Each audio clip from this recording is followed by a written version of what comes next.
बिस्मिल्लाहिर्रहमानिर्रहीम। मैं हूं मोहम्मद आसिफ चौधरी और आज का हमारा टॉपिक है financial action task force FATF और इसमें केस स्टडी है पाकिस्तान की। FATF का पिछले सालों में आपने काफ़ी चर्चा सुना। ये क्या चीज़ है, पाकिस्तान को ग्रे लिस्ट में डाल दिया गया, ग्रे लिस्ट से निकालने के क्या एक्शन प्लान्स हैं, ये सारी बातें आप सुनते रहे होंगे। तो FATF तो वर्ड तो सब ने सुना होगा, लेकिन आज मैंने सोचा कि आपको इसकी सारी सिचुएशन बता दूं कि कैसे ये क्रिएट हुआ, कहाँ इम्प्लीमेंट होता है, क्या इसके मकासद हैं। तो FATF जो फाइनेंशियल एक्शन टास्क फोर्स है, इसका वजूद में आने की वजह ये थी जब सोवियत यूनियन को डाउनफॉल हुआ और उसके टुकड़े टुकड़े हुए, तो उसमें अब मनी लॉन्ड्रिंग हो रही थी उसके फंड्स पूरे करने के लिए, क्योंकि वैसे तो सैंक्शंस लगी हुई थी, तो अब उसको जो पैसा जा रहा था वो मनी लॉन्ड्रिंग के ज़रिए जा रहा था। तो इसमें G7 कंट्रीज़, जिसमें अमेरिका बहादुर, 2 एशियन कंट्रीज़ जिसमें जापान और चाइना, और 3 यूरोपियन कंट्रीज़ थे जिसमें फ्रांस, इटली, जर्मनी और UK शामिल था। G7 कंट्रीज़ ने 1989 में ये फाइनेंशियल एक्शन टास्क फोर्स बनाई, जिसका मेन मकसद शुरू में तो ये था कि मनी लॉन्ड्रिंग से बचाया जाए पूरी दुनिया में को, और फिर बाद में टेररिस्ट फाइनेंसिंग जो है उसका भी चेक आ गया जब 9/11 के वाक़यात हुए, और उसके बाद टेररिस्ट फाइनेंसिंग जो है उस पर भी सैंक्शन लगनी शुरू हो गई। तो इसके टोटल अगर हम बात करें, मेंबर कंट्रीज़ जो हैं वो 37 हैं, और 2 जो हैं उसमें यूरोपीय यूनियन और अरब अमारात ये शामिल होके तो 39 टोटल यूनिट बनते हैं इसके टोटल मेंबर्स। तो उसके 12 मेंबर्स जब किसी के हक में बात करते हैं तो वो जो ला उसको ग्रे लिस्ट से वाइट लिस्ट में कर दिया जाता है। अगर लिस्ट की बात करें तो इसकी 3 लिस्ट होती हैं। एक वाइट लिस्ट है जो इसके टोटल एक्शन प्लान जो है, जो इसका ला है FATF का, उस पर पूरी पाबंदी कर रहे हैं, उसको वाइट लिस्ट में डाला जाता है। और अगर कहीं से किसी में मनी लॉन्ड्रिंग हो रही है और उसके एक्शन प्लान्स पे प्रॉपर नहीं किया जाता, तो या टेररिस्ट फाइनेंसिंग का कोई इशू आता है, तो उसको वाइट लिस्ट से ग्रे लिस्ट में डाल दिया जाता है। और ग्रे लिस्ट में इसलिए होता है कि उसको वार्निंग दी जाती है कि इसमें से आप ये अपने एक्शन प्लान करें और फिर दोबारा आपको वाइट में कर दिया जाएगा। अगर नहीं करता, कोई पाबंदी उसकी नहीं करता, तो उसको फिर ब्लैक लिस्ट में डाल दिया जाता है। अभी तक ब्लैक लिस्ट में जो कंट्रीज़ हैं उनमें सिर्फ 2 कंट्रीज़ हैं, एक ईरान है और एक जो भी कोरिया है, और ये दोनों कंट्रीज़ जो हैं ना अभी इसमें ब्लैक लिस्ट में हैं। बाकी कोई 13 के करीब ग्रे लिस्ट में हैं, बाकी वाइट लिस्ट में हैं।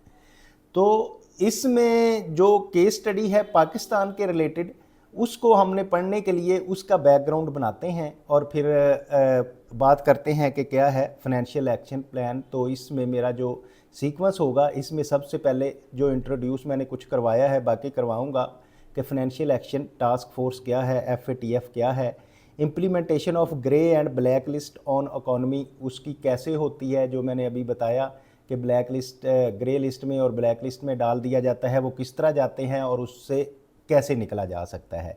और फिर पाकिस्तान में जो AML आमला या एंटी मनी लॉन्ड्रिंग ला जो है उसकी क्या हकीकत है, और CFT combating the financing terrorism वो क्या है, और म्यूचुअल वैल्यूएशन उसकी 2019 क्या थी, पाकिस्तान 2018 में FATF के एक्शन प्लान्स क्या दिए गए और उससे कैसे निकला ये बताएंगे। की चैलेंजेस एंड पाकिस्तान रिस्पांस क्या था, इसमें चैलेंजेस क्या थे उस के एक्शन प्लान बनाने के और उसमें से निकलने के, और उसमें पाकिस्तान का रिस्पांस क्या था। इसी तरह lesson learned Pakistan and FATF के, इससे क्या हमने लेसन लर्न किया कि आगे हम किस तरह से ऐसी ग्रे लिस्ट में जाने से बच सकते हैं। और फिर हम FBR, federal board of revenue, MN money laundering और FATF financial action task force के बारे में भी जानेंगे कि वो क्या है। अच्छा, एक तो पहली बात ये है कि मनी लॉन्ड्रिंग क्या है एंड टेररिस्ट फाइनेंसिंग क्या है। दो चीज़ें हैं जिनकी वजह से ये फाइनेंशियल एक्शन टास्क फोर्स जो है वो काम करती है। तो मनी लॉन्ड्रिंग जो है the process of disguise the criminal proceedings of their illegal origin, enable criminals to enjoy the profit without jeopardizing source, के एक जो जहाँ ज़रूरत होती है इनलीगली मनी वहाँ चली जाती है। लीगल तरीके से अगर हम रकम को एक मुल्क से दूसरे मुल्क या एक जगह से दूसरे जगह लेके जाएं तो उसको मनी लॉन्ड्रिंग कहते हैं। मनी लॉन्ड्रिंग की स्टेजेस क्या है, ये मेरा एक मनी लॉन्ड्रिंग लॉ पे भी एक पहले वीडियो आ चुकी है जो इस पे अवेलेबल है इंस्टीट्यूट ऑफ टैक्स प्रोफेशनल के यूट्यूब चैनल पे, जिसमें मैंने बताया था कि प्लेसमेंट पहले होती है, फिर लेयरिंग होती है, देन इंटीग्रेशन होती है कि एक अमाउंट जो है उसको पहले कहीं एक जगह रखा जाता है, फिर दूसरी जगह, फिर इसी तरह घुमा के दोबारा जो है उसको ले आया जाता है सर्कल में। इस तरह से इलीगल मनी को, ब्लैक मनी को वॉश करके वाइट मनी में ले आते हैं। तो ये इस पे मेरा पहले भी एक लेक्चर अवेलेबल है। तो अगर हम टेररिस्ट फाइनेंसिंग की बात करें, the act of providing financial support to the terrorist, कि टेररिस्ट को जो फाइनेंशियल सपोर्ट दी जाती है कि किसी दुश्मन मुल्क के ख़िलाफ़ एक्शन लेने के लिए, या फिर जैसे तहरीक तालिबान को दी जाती है और इस तरह से टेररिज्म करवाया जाता है, तो उनकी जो फाइनेंसिंग है, तो terrorist organise to enable them to carry out terrorist act, के वो टेररिज्म करें या टेररिस्ट एक्ट करें जिसे दूसरे मुल्क के, तो उसमें उनको जो फाइनेंसिंग की जाती है उसको टेररिस्ट फाइनेंसिंग कहते हैं। तो टेररिस्ट फाइनेंसिंग जो है उसमें सोर्सेज होते हैं और उनकी मूवमेंट होती है एंड फिर स्टोरेज होती है कि क्या क्या चीज़ें प्रोवाइड की गई। अगर हम FATF की बात करें तो इसका जो इंट्रोडक्शन है, जैसे कि मैंने सबसे पहले भी आपको बताया कि transactional public policy network establish in 1989 में, ये जब सोवियत यूनियन के मनी लॉन्ड्रिंग हो रही थी तो उससे सेव करने के लिए ये बनाया गया। Initial focus on money laundering specially drug trafficking, जो ड्रग ट्रैफिकिंग जो थी इस पे भी इसका फोकस था। And then scope extended to terrorist financing में, जो 9/11 के वाक़यात के बाद, जब 9/11 के वाक़यात हुए 2001 में अमेरिका में, तो उसके बाद इसको टेररिस्ट फाइनेंसिंग में भी लागू कर दिया जाएगा। Set a standard of the legal, regulatory and operational measures to combat the money laundering, transfer pricing, terrorist financing etcetera को इसके थ्रेट्स से बचाने के लिए इसको स्टैंडर्ड इसके किए गए, इसके रेगुलेशंस बनाए गए और ऑपरेशनल मेजर्स किए गए। Monitoring the progress, review counter measures and promote the implementation, तो इसमें मॉनिटर किया जाता है कि किसने ये लीगल मेजर्स लिए हैं, उसको रिव्यू काउंटर जो है रिव्यू करता है और फिर प्रमोट किया जाता है इम्प्लीमेंटेशन को, कि इसको इम्प्लीमेंट कर रहे हैं या नहीं कर रहे। FATF की कंपोजिशन एंड फुटप्रिंट की अगर मैं बात करूं तो ये इसमें कंट्रीज़ हैं जो इसके मेंबर हैं अभी, तो इनकी जिसमें ये तो बेसिक थे जिन्होंने जर्मनी, फ्रांस, इटली, कनाडा नहीं था, UK, यूनाइटेड स्टेट और जापान और चाइना ने मिलके इसको बनाया था, और बाकी ये ऑस्ट्रेलियन कंट्रीज़ और ये जो है इसके फुटप्रिंट हैं। The canvas of the FATF जो है, इसमें यूनिवर्सल फुटप्रिंट ऑफ FTF के FTF स्टाइल रीजनल बॉडीज़ हैं इसकी, जिसमें APG, EAG और दिस दैट, ये सारी बॉडीज़ इसमें शामिल हैं। कमिटेड टू FATF के जो स्टैंडर्ड्स हैं 205 कंट्रीज़ एंड जुरिस्डिक्शन जो है इसके 205 कंट्रीज़ में जो है ना इसके स्टैंडर्ड चलते हैं। तो जो क्रॉस कटिंग इन्फ्लुएंसेस इसके कराते हैं कि जब FATF के वो ब्लैक लिस्ट में चला जाता है तो फिर जो क्या करते हैं कि ये cross cutting influence IMF, world bank, OECD और UN बॉडीज़ को भी इसके बारे में बताया जाता है कि ये इसकी पाबंदी नहीं कर रहा तो इस पर सैंक्शंस लगाई जाएँ। तो UN security council resolution at its banking including of 2019 में जो है जो 2019 में इसकी बैकिंग जो थी UN सिक्योरिटी काउंसिल की भी इसको FATF को थी। तो पावर ऑफ इकोनॉमिक सैंक्शन के इनको पास पावर्स हैं कि किसी भी कंट्री पे इकोनॉमिक सैंक्शंस ये लगा सकते हैं, पाबंदियाँ लगा सकते हैं। तो ये भी पावर इसके पास है FATF के। और potential of the mini UNC, तो यूनाइटेड नेशन सिक्योरिटी काउंसिल का आप कह सकते हैं कि इसमें पोटेंशियल जो है मिनी, जो यूनाइटेड नेशन की सिक्योरिटी काउंसिल है उसका मिनी कैनवस है इसका FATF का। FATF और एंटी मनी लॉन्ड्रिंग और कम्बैट फाइनेंसिंग टेररिज्म स्टैंडर्ड जो हैं, इनकी अगर हम बात करें तो इसमें जो टेक्निकल कंप्लाइंस और इफेक्टिवनेस क्या है। टेक्निकल कंप्लाइंस में 40 रिकमेंडेशंस हैं, जिसमें टोटल क्राइटेरियन जो है 256 है, जिसमें क्या किया जाता है कि रिस्क असेसमेंट क्या है, लीगल क्या है, पावर एंड प्रोसीजर्स क्या हैं, एंटी मनी लॉन्ड्रिंग की पॉलिसीज़ क्या हैं, कोऑर्डिनेशन कैसे होनी है, प्रिवेंशन मेजर्स क्या हैं और इंटरनेशनल कोऑपरेशन क्या है।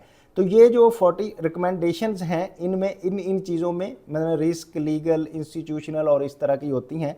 और 11 इमीडिएट आउटकम्स जो हैं, टोटल कोर इश्यूज जो है 55 हैं। तो इमीडिएट जो है उसमें मनी लॉन्ड्रिंग और टेररिस्ट फाइनेंसिंग का रिस्क जो है सबसे बड़ा है। उसके बाद कोऑर्डिनेशन होनी चाहिए इनको ख़त्म करने के लिए। फिर इन्वेस्टिगेशन है, प्रोसिक्यूशन, इन्हीं के रिलेटेड क्या इन्वेस्टिगेशन हो रही है, जैसे हमारे INI इंटेलिजेंस एंड इन्वेस्टिगेशन अदारे बने हुए हैं, फिर उनकी प्रोसिक्यूशन के लिए है, और फिर सुपरविजन है, फिर इसकी कॉन्फिस्केशन है, प्रिवेंशन है और इंटरनेशनल कोऑपरेशन है।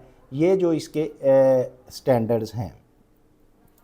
अगर हम FATF की इन्फोर्समेंट मैकेनिज़्म की बात करें तो स्ट्रेटजिक एंटी मनी लॉन्ड्रिंग और कम्बैट फाइनेंसिंग टेररिज्म की जो डिफाइंसिस हैं, उसमें FATF पब्लिक आइडेंटिफिकेशन उसकी जो है high risk jurisdiction subject to call for action black list, जिसमें हाई रिस्क है इन चीज़ों का, एंटी मनी लॉन्ड्रिंग का और कम्बैट फाइनेंशियल टेररिज्म का, उसको ये ब्लैक लिस्ट में डालते हैं।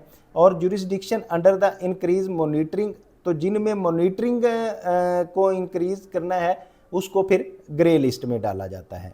तो पब्लिक आइडेंटिफिकेशन की अगर हम बात करें, ICRG review of money laundering and terrorist financing का जो रिस्क है, नॉट पार्टिसिपेटिंग इन FSRB और नॉमिनेटेड बाई FATF मेंबर्स जो हैं FSRB के, और poor result of mutual evaluation की को फिर DPR के और पाकिस्तान और तुर्की जो है ये इसमें आते हैं। अगर हम implication of the grey listing की बात करें कि ग्रे लिस्ट में कैसे जाता है, जैसे कि पाकिस्तान भी ग्रे लिस्ट में चला गया था, तो उसको निकलने के लिए कुछ एक्शन प्लान दिए जिस पे पाकिस्तान ने वर्क किया और फिर उससे निकल गया। तो protecting the international financing system, उसमें जो इंटरनेशनल फाइनेंसिंग सिस्टम है उसको इसका मकसद है प्रोटेक्ट करना। एक्शन प्लान्स हैं जो दिए जाते हैं इसमें निकलने के लिए। इंक्रीज सिक्योरिटी ऑफ ट्रांजैक्शंस, जो ट्रांजैक्शंस हो रही हैं उनकी सिक्योरिटीज़ का ख्याल रखा जाए। और special attention to the business relationship and transactions, जो बिजनेस रिलेशनशिप और ट्रांजैक्शन है उनको जो है स्पेशल अटेंशन दी जाए। और increase the pressure of the meaningful progress, और मीनिंगफुल प्रोग्रेस की जाए 21 स्टेट्स की। तो इसमें बेसिकली जो हम कहते हैं कि अगर इसमें ग्रे से निकल जाएगा और इसके पाबंदी करेगा FATF की पाकिस्तान, तो उसमें ये होगा कि पाकिस्तान में जो है वो फाइनेंशियल इंस्टीट्यूशंस का भी जो है ट्रांजैक्शंस बेहतर होंगी, और जो हमारे फॉरेन इन्वेस्टर हैं वो भी अट्रैक्ट होंगे, वो आके फॉरेन इन्वेस्टमेंट में इसमें हेल्प मिलेगी। ये भी एक इसका फ़ायदा है बाकियों के साथ। और अगर इम्प्लीमेंटेशन ऑफ ब्लैक लिस्टिंग की बात की जाए तो ब्लैक लिस्टिंग किस तरह से होती है, इनहेंस ड्यू डिलीजेंस, अगर बढ़ जाए ज़्यादा तो फिर ड्यू डिलीजेंस हो तो तब होती है। और counter measures and targeted financial sanction, तो उस पर काउंटर मेजर क्या किया जाता है कि उस पर सैंक्शन लगा दी जाती हैं, टारगेट कर दी जाती है, फाइनेंशियल सैंक्शंस लगा दी जाती हैं। फिर colours of the foreign banks at home and the local bank abroad, तो क्लोज़र हो जाता है जो फॉरेन में बैंक्स हैं उनको क्लोज़ कर दिया जाता है, या एट होम अगर फॉरेन बैंक एट होम है तो उनको क्लोज़ कर दिया जाता है। इसी तरह इंफॉर्मेशन सोर्स ऑन फंड्स, तो जो फंड्स हैं उनकी जो इंफॉर्मेशन सोर्स है वो लगा दी जाती है। Cost of doing business, business की कॉस्ट डूइंग की बढ़ जाती है। इस पे इफेक्ट होता है। फॉरेन डायरेक्ट इन्वेस्टमेंट वो नहीं आती है, एफडीआई जो है वो रुक जाती है, और फॉरेन एक्सचेंज रिजर्व जो होते हैं उनमें प्रॉब्लम आती है, और इंपोर्ट एंड एक्सपोर्ट में प्रॉब्लम होती है, और फिर इंटरनेशनल क्रेडिट रेटिंग में प्रॉब्लम होती है। इसी तरह टर्मिनेशन ऑफ कॉरस्पॉन्डेंट बैंकिंग जो है वो टर्मिनेट हो जाती है, जीडीपी ग्रोथ रुक जाती है। 3 स्टेट्स जो है इसमें हैं शामिल, ग्रे लिस्ट में 21 स्टेट्स थी जैसे मैंने बताया, और इसमें 3 स्टेट हैं इतने।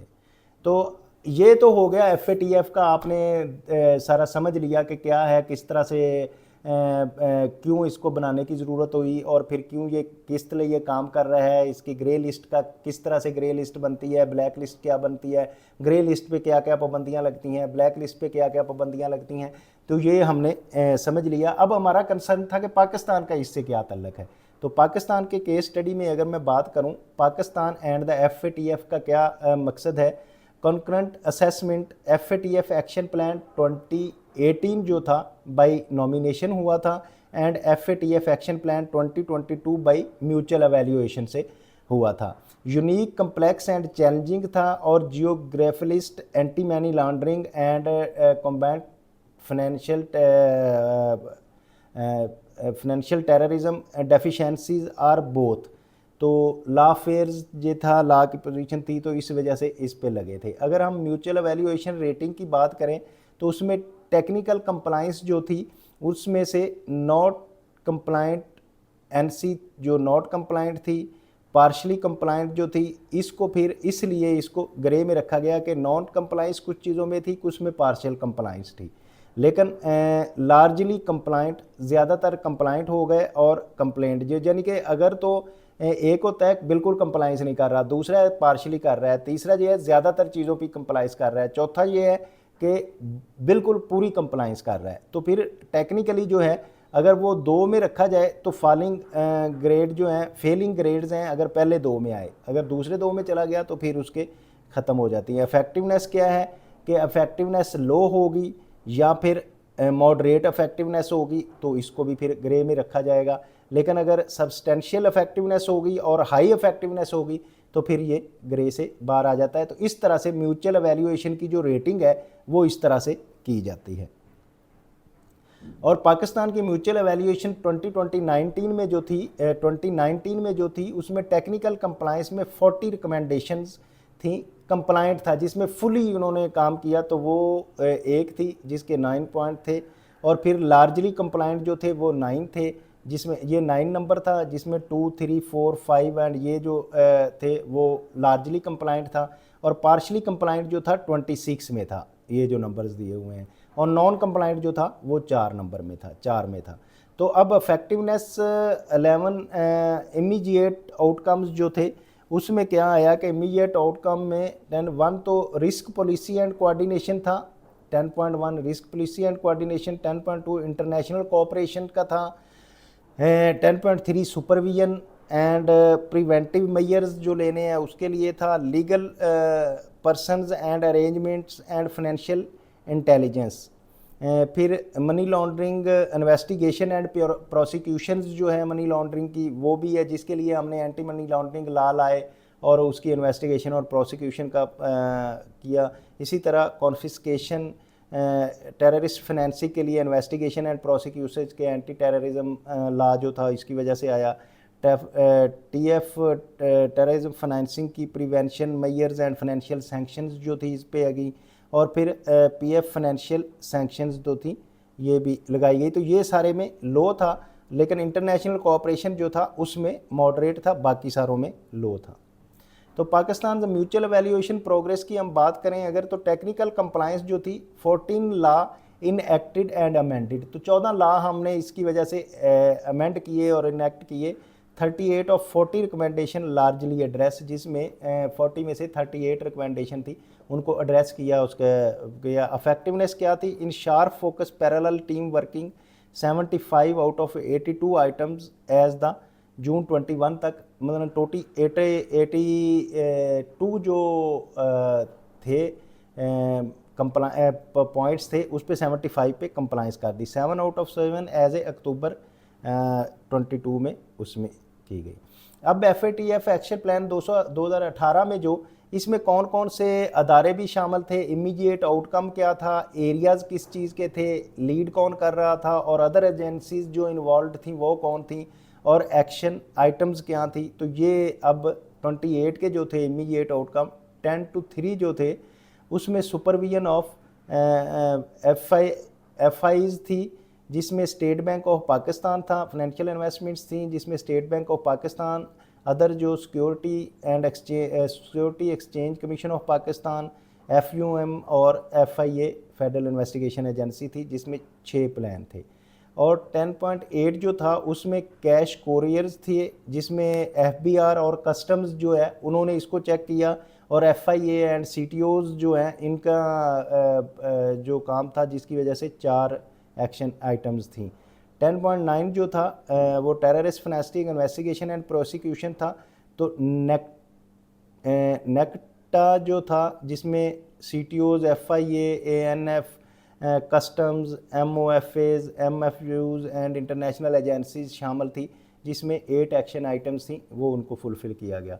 10.10 की अगर टारगेटेड फाइनेंसिंग सेक्शंस जो थी उसमें MOFA, MOI, NACTA, HOs, CTOs, FMU, state bank of Pakistan, security and exchange commission and international agency 9 थी। तो इस तरह से ये 27 जो एक्शन आइटम्स थी वो सारे इन अदारों की मदद से उस पर सुपरविजन हुई और उनको एक्शन प्लान को फुलफ़िल कर लिया गया। अब एक्शन प्लान 2018 जो था वो फरवरी तक 27 में से ओनली 1 किया, जून तक 2 हो गए, अक्टूबर तक इतने। तो इस तरह जाके अक्टूबर 22 का 27 आउट ऑफ 27 जो थे वो फुलफ़िल कर लिए और Pakistan finally exit grey list on October 22। तो इस तरह जब पूरे एक्शन प्लान्स को सारे चीज़ें पूरी कर ली गई आइटम्स तो उसमें अक्टूबर 22 में पाकिस्तान ग्रे लिस्ट से निकल गया। फोकस एरिया जो है supervision of FI, cash courier और ये इस तरह से ये पूरे 77 को जो पहले पार्शली एड्रेस और इनकम्प्लीट थे उसको लार्जली एड्रेस करके तो इसको कंप्लीट करके FATF की ग्रे लिस्ट से पाकिस्तान निकल गया। अब की चैलेंजेस जो ड्यूरिंग द ग्रे लिस्ट थे पाकिस्तान के लिए वो क्या की चैलेंजेस थे कि क्या हमने लर्न किया उसमें से कैसे निकलना है। एक तो कम्प्लेक्सिटी ऑफ एक्शन कि जितने भी एक्शन थे ला बनाने थे, ला को इम्प्लीमेंट करना था और उनको सारा उसकी चेक एंड बैलेंस करना था। तो ये एक कम्प्लेक्सिटी थी बड़ी इसमें। फिर scope of creeps and moving to the goals post और इसको गोल्स को अचीव करना था। Lack of clarity in the expectations, तो एक्सपेक्टेशंस जो थी उसमें क्लैरिटी की कमी थी, क्लियर नहीं था कि ये एक्सपेक्टेशन पे पूरा उतरेंगे। फिर पॉलिटिक्स इनटू प्ले, हमारी जो सियासी इनस्टेबिलिटी है उसका भी इफेक्ट था और US political and diplomatic leverage मिली और Indian lobby and the disinformation, जो इंडियन लॉबी थी वो इसके बड़ी ख़िलाफ़ है कि वो FATF में हमारी कोशिश पूरी करती है कि इसको ब्लैक लिस्ट किया जाए। तो ये जो है इसमें प्रॉब्लम हमारी आ रही थी। तो ये चैलेंजेस थे जिसमें US ने भी नहीं हो रहा था, पॉलिटिकल स्टेबिलिटी भी नहीं थी। अब जो पाकिस्तान का रिस्पांस था वो क्या था, हाई लेवल पॉलिटिकल कमिटमेंट। तो पॉलिटिशियन ने कमिटमेंट पूरी दिखाई ताकि जल्दी इसको इसमें से निकला जाए। एग्जॉस्टिव लीगल इनिशिएटिव्स, तो हमने बहुत सारे ला बनाए, लीगल इनिशिएटिव्स लिए और बहुत नए कानून बनाए, एंटी मनी लॉन्ड्रिंग का बना, आमला का बना और इसके अलावा बहुत सारे जिसमें फिर गाइडलाइन, SOPs एंड डायरेक्टिव्स जो थे उनको पूरा किया गया।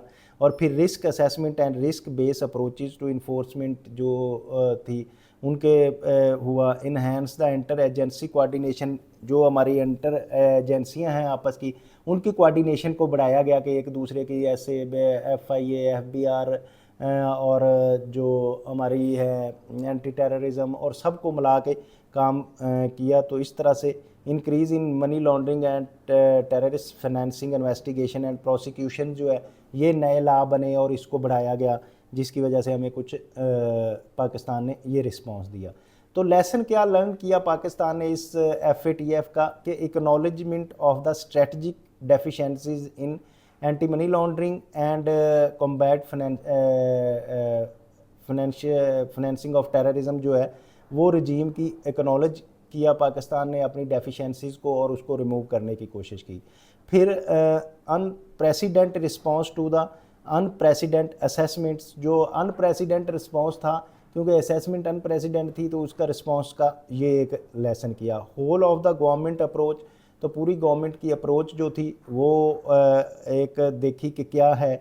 Significance of judiciary Amla and CFT रजीम की सिग्निफिकेंस को देखा गया कि क्या इनकी ज़रूरियात हैं, क्यों ये ज़्यादा ज़रूरी हैं, ये थी। और फिर FATF की मेंबरशिप मिली, देखा कि उनकी मेंबरशिप के क्या रिस्पांस हैं। आगे नथिंग ड्यूरेबल अनलेस सस्टेनेबल, कोई चीज़ ड्यूरेबल नहीं है यहाँ तक कि अगर सस्टेनेबल हो, तो इसको सस्टेनेबिलिटी की ज़रूरी है कि इसको सस्टेन रखा जाए और ये ड्यूरेबल होगी। अवर्टिंग एनी फ्यूचर FATF एडवेंचर्स के, जो फ्यूचर में कोई ऐसा FATF का एडवेंचर आए तो उससे बचना है और किस तरह से बचना है। अगर FATF के क्वेश्चंस टू द पाउंडर्स की बात किया जाए, whether FATF composition demonstrate the geographic balance, क्या कि जियोग्राफिक बैलेंस के लिए ये सब कर रहे हैं। Whether FATF is using the same yardstick across the borders, क्या ये इसकी यार्ड स्टिक सेम है हर मुल्क के लिए, या किसी मुल्क के लिए बेहतर और किसी मुल्क के लिए हल्की चढ़ी है और किसी के लिए भारी है। या how FATF assess compliance by taking into the account of risk and context of the country, या उसकी कंप्लाइंस वो उसके रिस्क और कॉन्टेक्स्ट के मुताबिक करता है। या फिर are all the assessors able to set aside their own preference and the national interest, क्या जो असेसमेंट कर रहे हैं वो नेशनल इंटरेस्ट में कर रहे हैं या अपने इंटरेस्ट के लिए बात कर रहे हैं। जैसे कि इंडिया की कोशिश है कि पाकिस्तान ब्लैक लिस्ट में जा ही जाए, चाहे पाकिस्तान हर चीज़ फुलफिल कर ले। Is FATF increasing becoming a tool of lawfares, तो इस तरह से FATF की वजह से पाकिस्तान जो है वो कानून की पाबंदी करने वाला बन जाएगा। What rules are place to avoid no hostile jurisdiction, join FATF assessment teams and determine the assessing of the jurisdiction. इसी तरह FATF tendering turned into the mini United Nation Security Council की पोजीशन इस तरह ले ली है उसने। तो अब हमारे पास जो अदारे थे जिन्होंने काम किया और उनकी क्या क्या पोजीशन थी जो मेरे टॉपिक के रिलेटेड है कि FBR, FATF and money laundering provisions जो थी उसमें FBR में और इनमें क्या प्रोविज़न थी जो हमने लगाई और अब उस पर काम होना शुरू हुआ।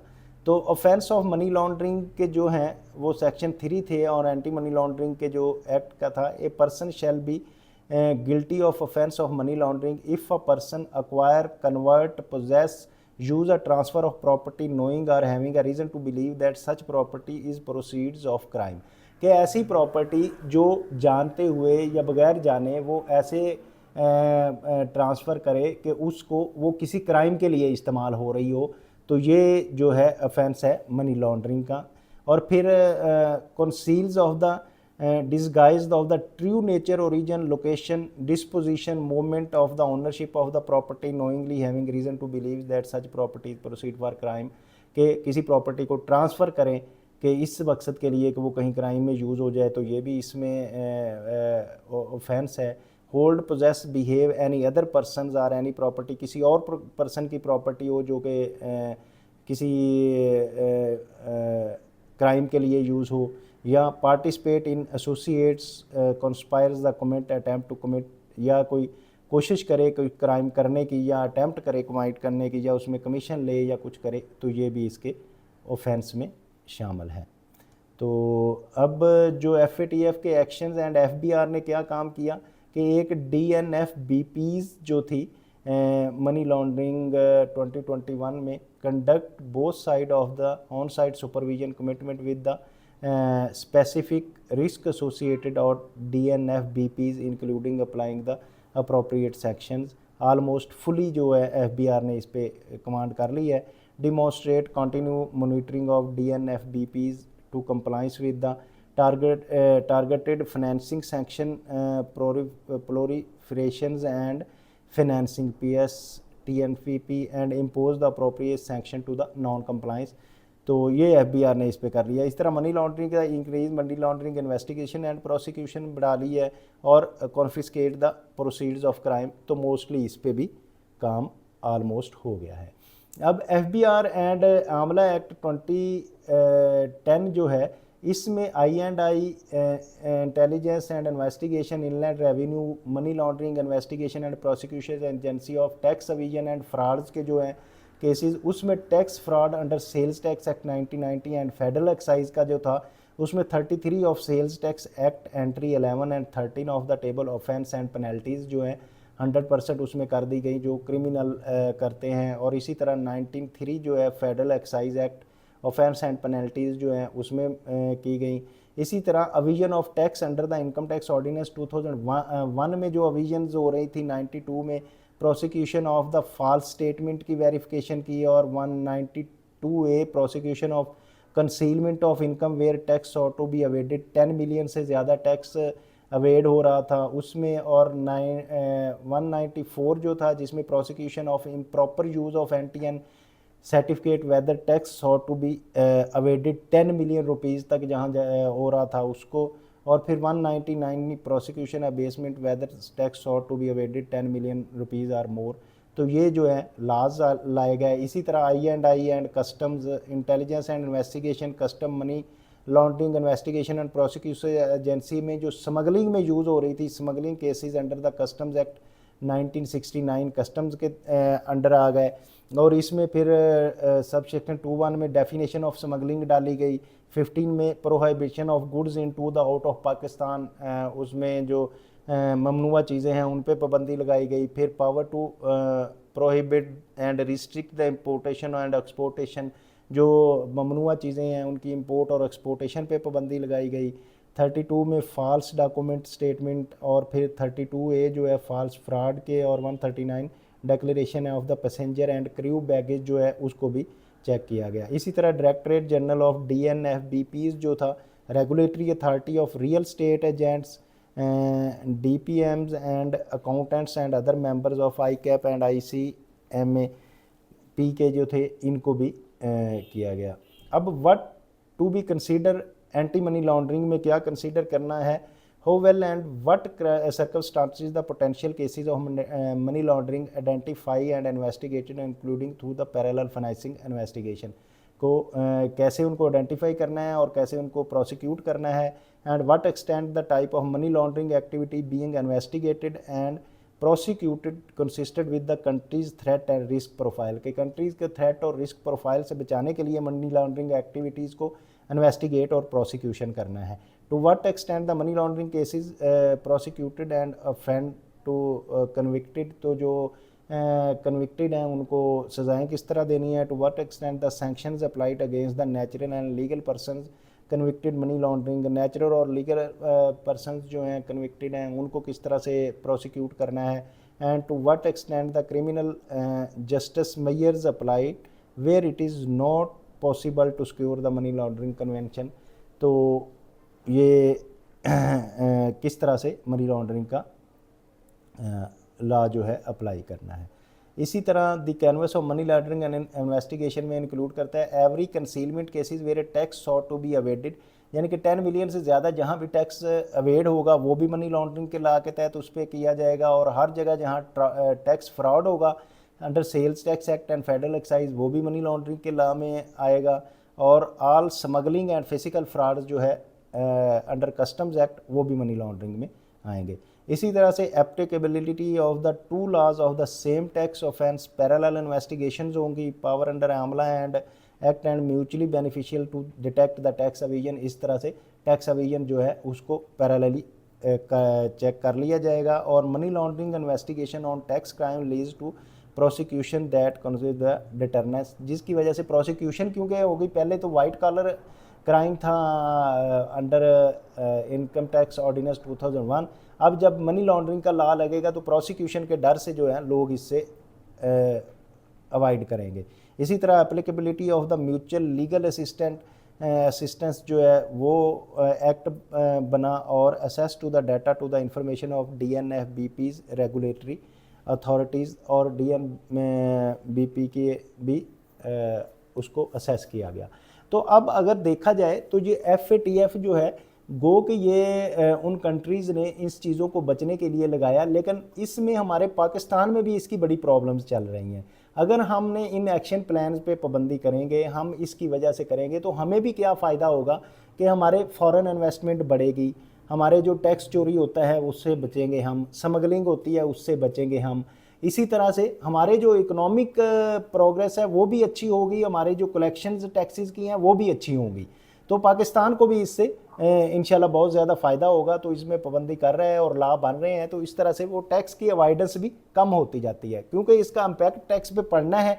तो इसलिए मैंने ये आज टॉपिक चुना कि अगर इस पे FATF के जो फाइनेंशियल एक्शन टास्क फोर्स है उसकी हम पाबंदियाँ करते हैं, उनके एक्शन प्लान्स की, तो हमारी कलेक्शन भी इंशाल्लाह बढ़ेगी। तो ये था आज का टॉपिक, इंशाल्लाह आपको पसंद आया होगा। और अगर इसमें आपको कहीं कोई प्रॉब्लम है, चीज़ समझ नहीं सके, तो आप कमेंट बॉक्स में कमेंट कीजिएगा, मैं उसका रिप्लाई दूंगा। और अगर आप चाहते हैं कि इस तरह का नॉलेज गेन करते रहें तो हमारे साथ जुड़े रहिए। इंस्टीट्यूट ऑफ टैक्स प्रोफेशनल के यूट्यूब चैनल को लाइक करें, शेयर करें और सब्सक्राइब करें। Thank you very much.